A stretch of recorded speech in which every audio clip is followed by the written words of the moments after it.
Ici Evelyne Lausier, bienvenue à l'émission Volard. Il me fait plaisir chaque semaine de vous accueillir directement dans mon atelier afin de vous proposer des projets créatifs, d'animation, de décoration, et ce, facilement réalisables et à peu de frais. S'amuser, relooker, recycler, c'est économiser.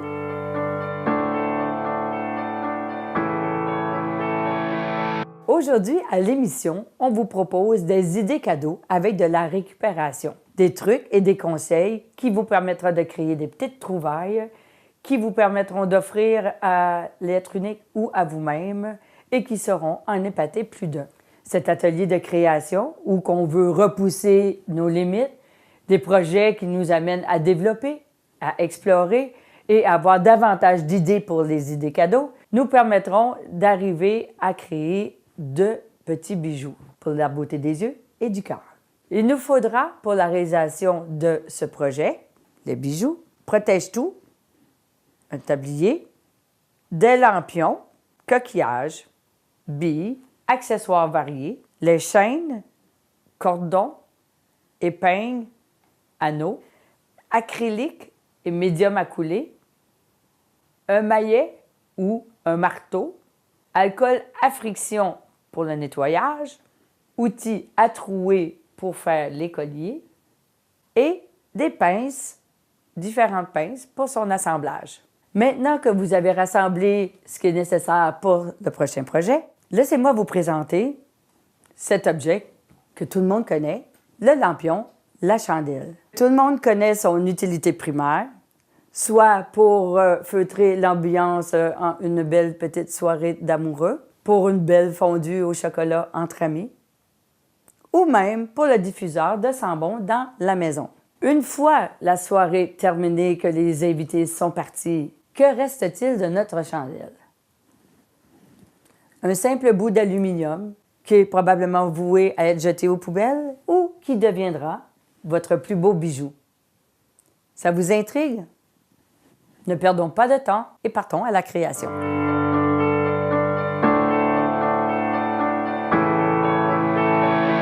Nous voilà à la création de notre bijou. Pour commencer, on va utiliser le fameux lampion, le petit brûleur. Comme première étape, il faut vider les résidus, qui veut dire la tige et la cire. Habituellement, ça sort très, très facilement parce qu'il reste comme une mince pellicule dans le fond. Puis en tapotant un peu, en serrant le contour, en principe, ça tombe tout seul. Regardez, j'ai vraiment réussi à aller chercher le résidu. Une fois le résidu fait, je prends soit le chiffon ou si j'ai besoin, entre autres, n'importe quel outil, mais je vais comme enlever un peu la cire. J'enlève ça, je mets ça de côté pour pouvoir garder mon chiffon. Ensuite, avec mon chiffon et mon lampion, je vais venir le nettoyer. Pourquoi? Pour que la création que je vais faire par le biais de l'acrylique et les coquillages vont vraiment adhérer sur la paroi. Puis une fois que cette paroi-là va être prête, elle va recevoir ma petite création. Donc, on nettoie avec de l'alcool que je vais imbiber sur mon chiffon, quand même modérément, pas que ça dégouline, comme on peut voir, bien coulé. Et ici, je nettoie. On sait que l'alcool à friction, c'est quand même assez puissant. Ce qui est intéressant, c'est que ça vient vraiment nettoyer les résidus pour donner une paroi très propre. Donc, on peut voir, c'est vraiment très propre. On voit vraiment que la qualité de l'aluminium va recevoir une belle création. Donc, une fois ça fait, je mets mon chiffon de côté et je ferme le bouchon, m'assurer que tout est en sécurité, remets mes choses là. Donc, j'ai ma première partie prête à recevoir la deuxième étape, qui est le martèlement. Pour réussir à créer le bijou qui va être le collier ou le bracelet, je dois préparer cette surface-là et je viens tranquillement l'aplatir, les contours, chaque contour, à rentrer vers l'intérieur chaque paroi. Et comme c'est quand même de l'aluminium, mais c'est quand même assez rigide, il est important de prendre puis de venir le frapper pour vraiment avoir une belle surface vraiment douce comme bijou.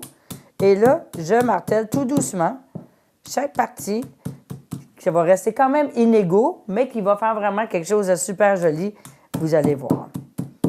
Bon.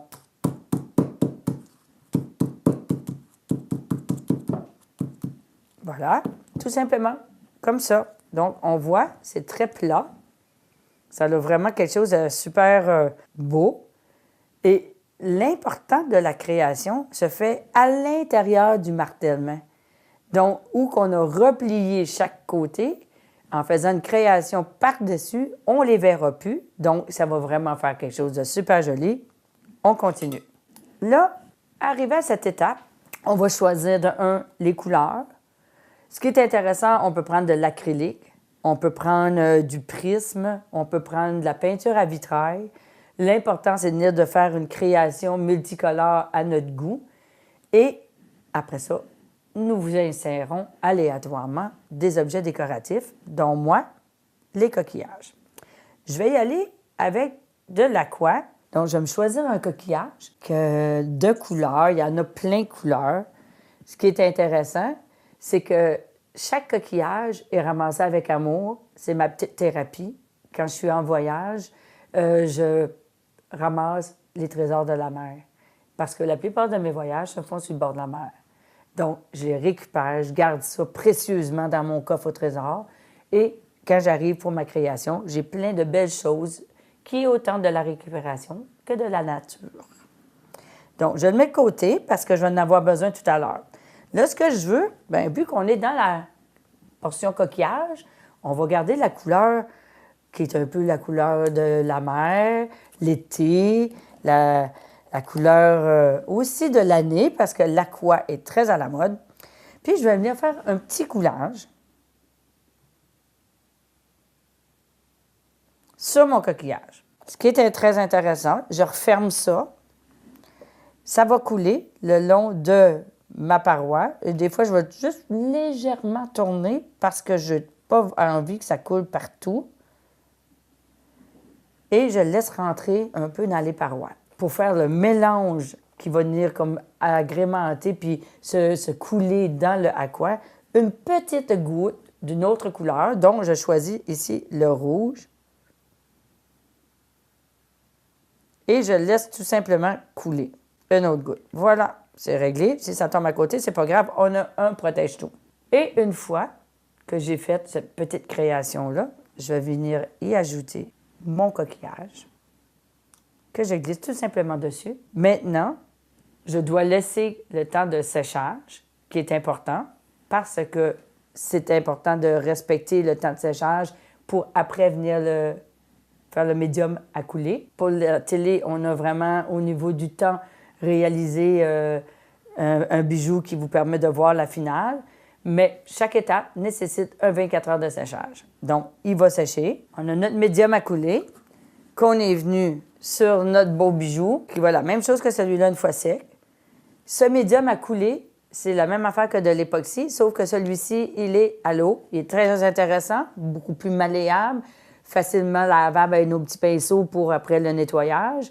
Et encore là, un 24 heures de séchage. Une fois qu'il est prêt, avec notre petit coquillage, voilà la pièce magnifique, vraiment scellée, parce que le médium à couler, c'est comme un époxy. Donc, il est venu sceller et faire une transparence qui est comme un filtre de miroir, puis le bijou est immortalisé à vie. Une fois ce fait, nous devons le trouer. Qu'est-ce que je fais?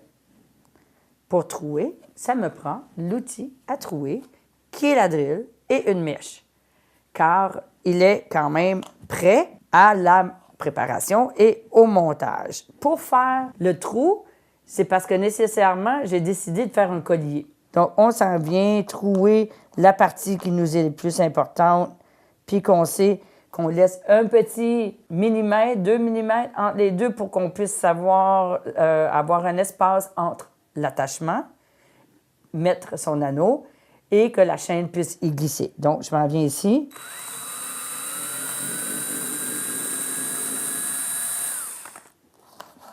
Et voilà, j'ai mon trou.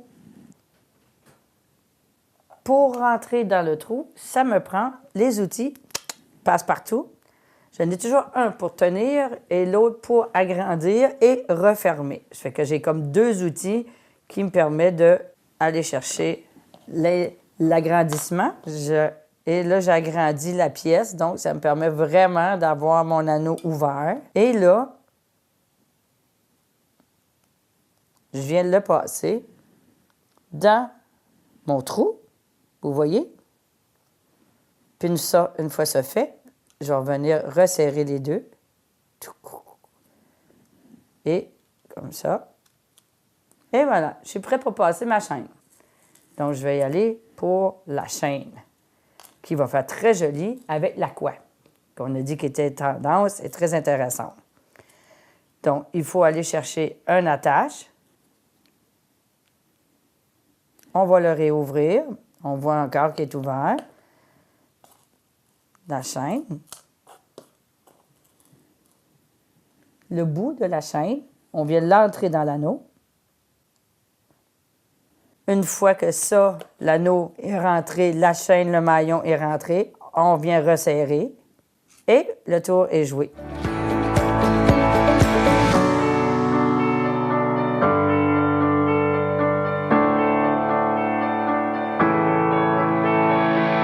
Pour une deuxième alternative ou pour en faire l'ensemble du bijou pour aller avec le collier, je propose la possibilité de se faire un beau bracelet. J'ai choisi celui qui s'insère facilement, donc il n'y a pas d'attache et qui peut faire approximativement à tout le monde juste avec un resserrement. Facile et elle s'adapte à n'importe quelle grosseur de poignet. La manière la plus facile, j'ai fait ma pièce de tantôt qui était notre fameux lampion. On a fait les mêmes étapes, donc on a laissé sécher 24 heures.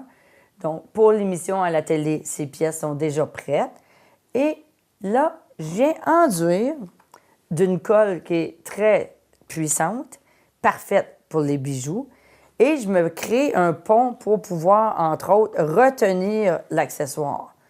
Fait que habituellement, on peut avoir des porte-bijoux avec pour le bracelet, qui va faire que quand je vais venir appuyer, elle doit être figée là, parce que la colle va prendre aussi un certain laps de temps à sécher. Sur le coup, elle durcit, mais au moins quelques heures avant de le porter.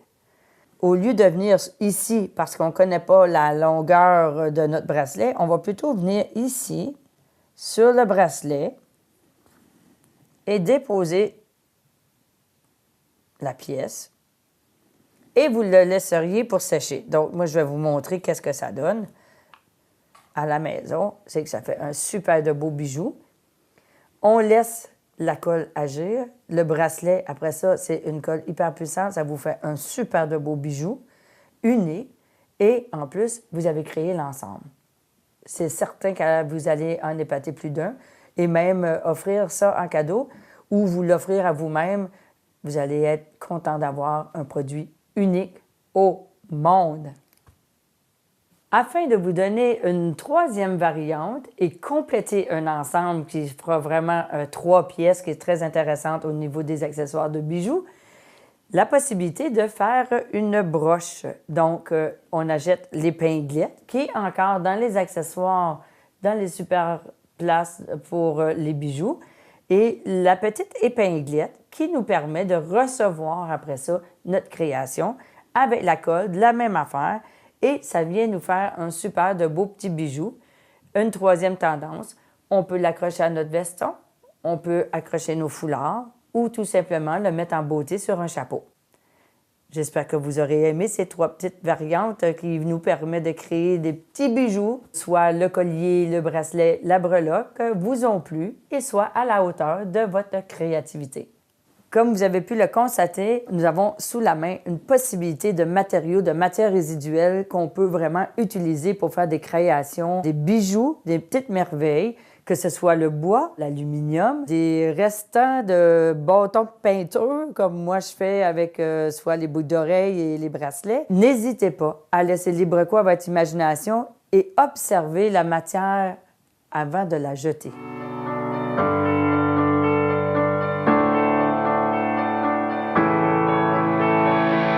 Tout à l'heure, lors de l'introduction, je vous racontais un peu le porte-chandelle, le lampion, son utilité, cet objet qu'on utilise à tous les jours de notre vie et qui sert énormément. Par contre, il y a une petite variante qu'on l'utilise pour feutrer et mettre de l'ambiance dans la maison.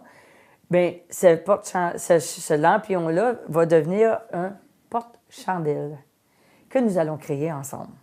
Avec cette pièce, dont je suis très amoureuse car c'est une pièce de récupération.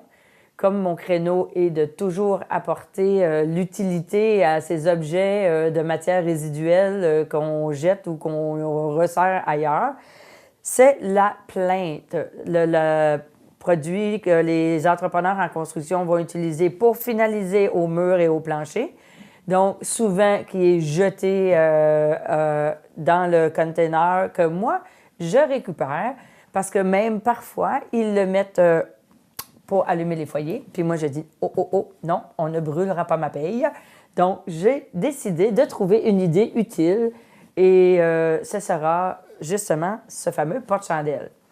Avec cette pièce, je me choisis un outil et surtout la dimension de mon lampion, qui est ce fameux lampion toujours, et je viens chercher sa matrice qui va me permettre de prendre et d'en faire son format. Donc, lui, je viens l'ajouter dans mon vibro bien serré et j'en viens à l'extrême droite parce que j'aime beaucoup qu'on ait quelque chose de très homogène et que l'œil est toujours porté vers la droite, donc sera attiré par la petite lumière de la chandelle.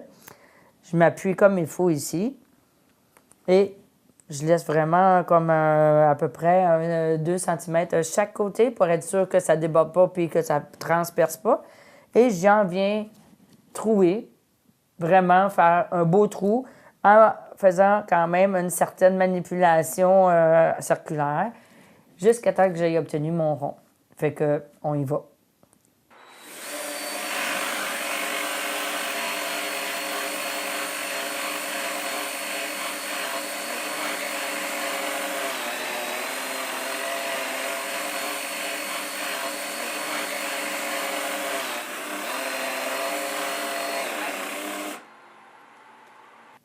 Fait que voilà, j'ai fait mon trou. Je dépose mon outil un peu à l'extérieur. J'ai une super de belle circonférence, un cercle qui va vraiment rentrer, mais pour être sûr, parce que le diamètre, il faut qu'il soit vraiment de bonne dimension.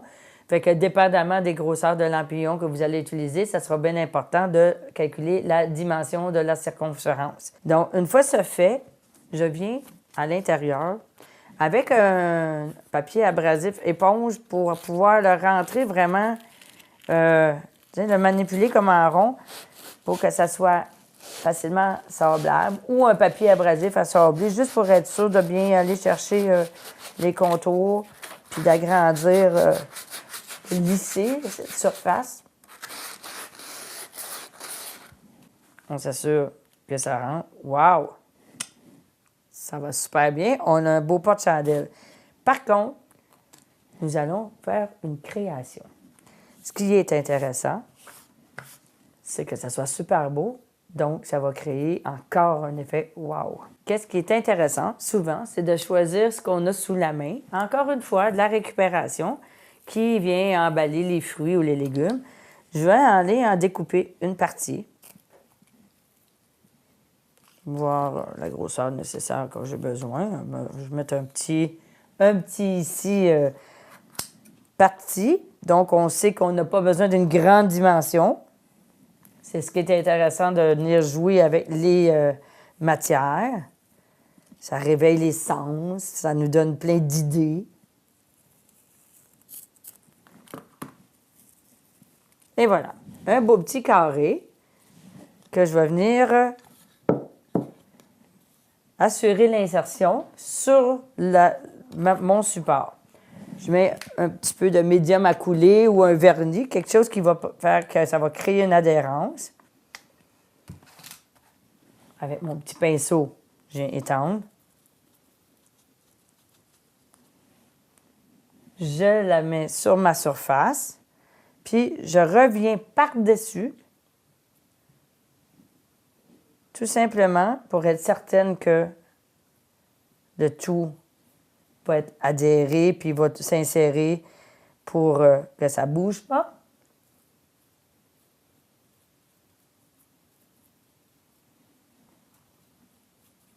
C'est finalement, on en ajoute un petit peu.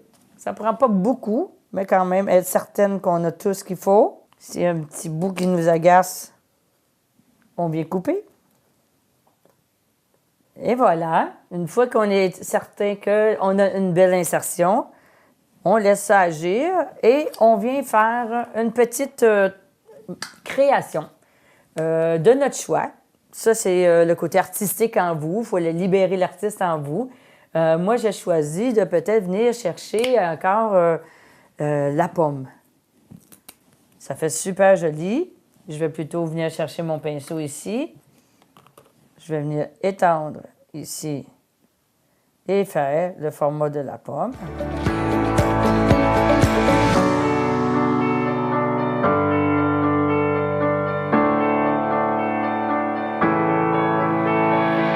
On a notre pomme dans le rouge.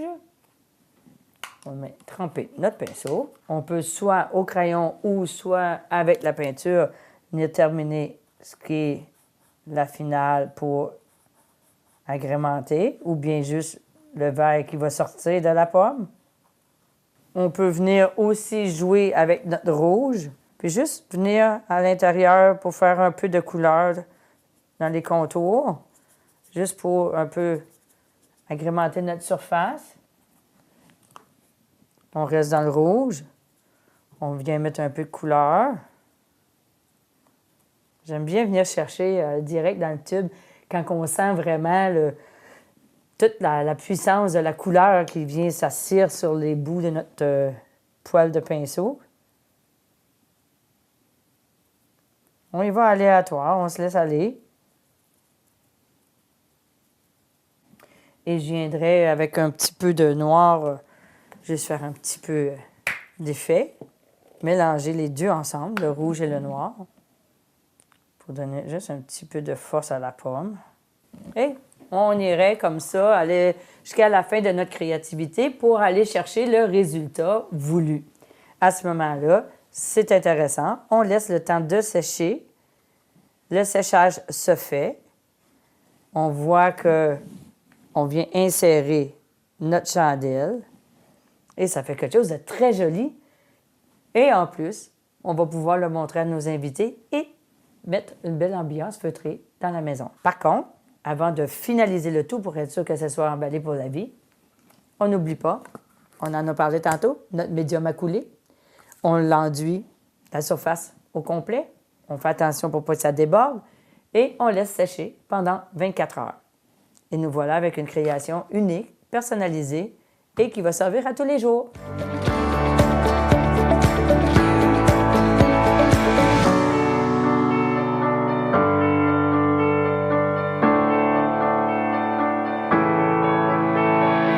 Notre capsule trucs et astuces, aujourd'hui, les sortes de toiles, différents formats, différentes qualités. Une toile avec une pigmentation, avec un fini beaucoup plus serré au niveau des points. Plus qu'elle est de lin, on va vraiment sentir qu'on a une toile de qualité. Et il y a deux gammes. Dans les toiles de qualité de ce format ici, c'est vraiment la Deluxe et la classe économique, qui veut dire que c'est au niveau de son après. On va vraiment aller chercher, elle, au niveau de la création, on va avoir une couche de gesso. La Deluxe va avoir plusieurs couches. La économique va en avoir une ou deux. Et c'est vous qui devriez en mettre une troisième, dépendamment du travail que vous avez à faire à la maison. On va arriver dans une autre catégorie, c'est au niveau du renforcement du cadre. Donc, ce qui est intéressant, c'est qu'on veut que ça passe à travers le temps, qu'il soit bien solide et qu'il ne gondole pas. Donc, c'est ce qui est important. On voit qu'ici, les toiles aussi, au niveau de sa largeur, OK? Ici, on a vraiment plus mince, plus prête à l'encadrement pour être insérée à l'intérieur d'un cadre. Je viens chercher la toile profil, qu'on appelle, qui est une toile avec des côtés 1 pouce beaucoup plus larges, qui permet au niveau de la création de juste peindre les côtés, nécessitant pas d'encadrement, dépendamment des choix, mais quand même qu'on peut directement accrocher au mur, avec au moins un minimum 3 couches de gesso prête à la création. Puis on peut le voir au niveau aussi du renforcissement et surtout l'épaisseur du cadre. Le bois, c'est très épais, donc très solide, avec un encadrement, avec un bois qui ne gondolera pas et va faire le passage dans le temps. Dans cette capsule, le truc et astuce, qu'est-ce qui est important? C'est vraiment de choisir la dimension, les grandeurs nécessaires. Quand on arrive à des dimensions qui sont vraiment des grands formats, on va peut-être se retrouver à avoir de la difficulté à l'avoir, mais sinon, on peut les faire sur mesure parce que la plupart des endroits qui vendent soit les grands formats ou qui ne les ont pas en rayon sont capables de vous les faire sur commande. Personnellement, je préfère une œuvre qui a déjà été vraiment apprêtée avec ces 3 couches de gesso. C'est de la Deluxe, un petit peu plus onéreuse, mais par contre, vous donnera vraiment une super de belle qualité. Puis, en tant que professionnel, donner une œuvre d'art à la hauteur des attentes de vos admirateurs et de vos amateurs d'art.